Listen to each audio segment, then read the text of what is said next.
remember when I lost my mind. There was something. Hello, and welcome to Klaus's Corner. I'm Robin, and today I'm going to be talking to you about standardized testing, and particularly about the stress these tests create for those who must deal with not only them, but also their after effects. Let's get started. First of all, how does a standardized test even create stress for teachers? Well, new laws, such as No Child Left Behind, have raised the stakes for teachers. This law states that if by 2014, 100% of the children taking these high-stakes standardized tests are not in the proficient group, teachers face losing their job for something they ultimately have no control over. Other programs like Race to the Top have to do with many of the same problems and have many of the same goals as No Child Left Behind, but their approaches are different. Race to the Top is a newer program that gives states money if they make their systems of education better in certain ways. In both of these programs, teachers will be evaluated in relation to their students' test scores, which means that if teachers' students do poorly on their standardized tests, those teachers face losing their job. The extreme stress this causes teachers can make them stop loving their job. Many teachers feel a, quote, lack of control over their professional lives, end quote, and that they, quote, are not doing what's best for kids. The possibility of losing your job is very stressful. Teachers may come home from work exhausted, only to lock themselves in their room to create worksheets and endless slides of notes so they can make sure their students pass the tests. As said by, quote, Francis Bonalis, president of the Tuscan Education Association, much of the stress comes from the idea that we are not doing what is best for kids. The anxiety can lead you to question the profession you are dedicated to, end quote. If the anxiety this causes teachers is making them become undedicated to the profession they were once dedicated to, something obviously needs to change. But how exactly are these tests unfair? Well, according to sfgate.com, just, quote, 31% of low-income students were proficient in math, compared with 64% and 53% of the middle and upper class students, end quote. The U.S. is not just made up of middle and upper class families. There are low-income families that are already struggling, so the fact that this gap exists doesn't help them at all. And awfully enough, this isn't the only gap that exists. Quote, 72% of Asian American students and 61% of white students met or exceeded state standards in English, compared with just 28% of black students and 32% of Latinos, end quote.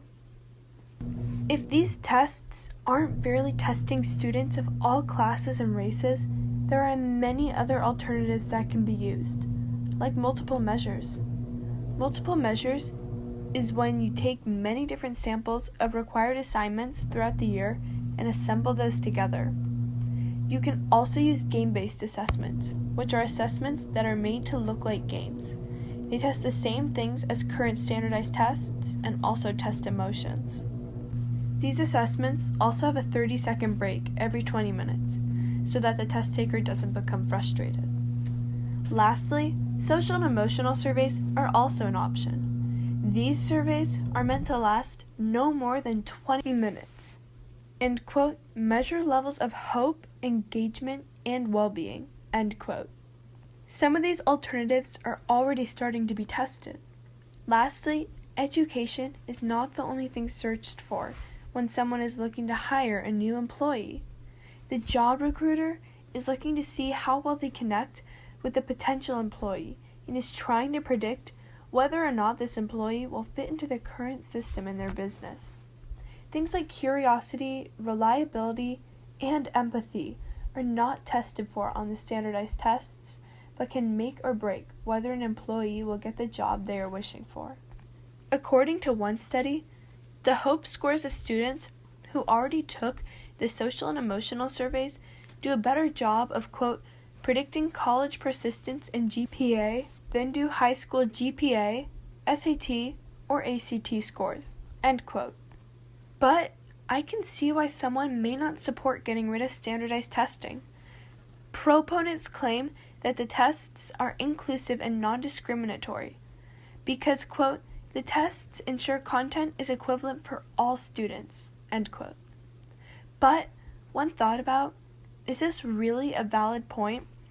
Even if the test itself is not discriminatory, there is still a gap in the scores of students of different races and classes because, quote, 69% of Asian students and 49% of white students were at grade level in math, compared with 16% of black students and 21% of Latino students, end quote.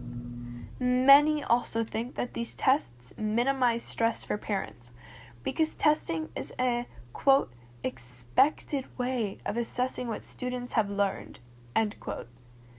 But in reality, the standardized tests presented to students today do not minimize stress for parents.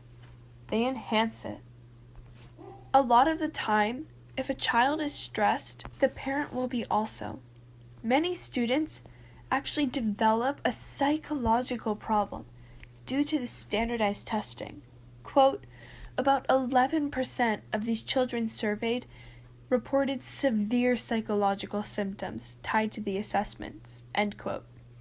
And Dr. Wendy Sapolsky of Carethers Pediatric Group states that, quote, the uptick at her office usually occurs between February and April, testing season.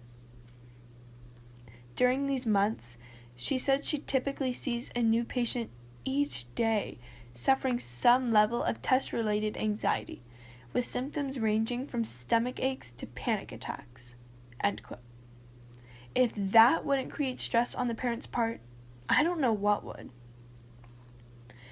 As I stated earlier, there are many alternatives to standardized testing that could be used in the U.S., such as multiple measures, game-based assessments, and social and emotional surveys.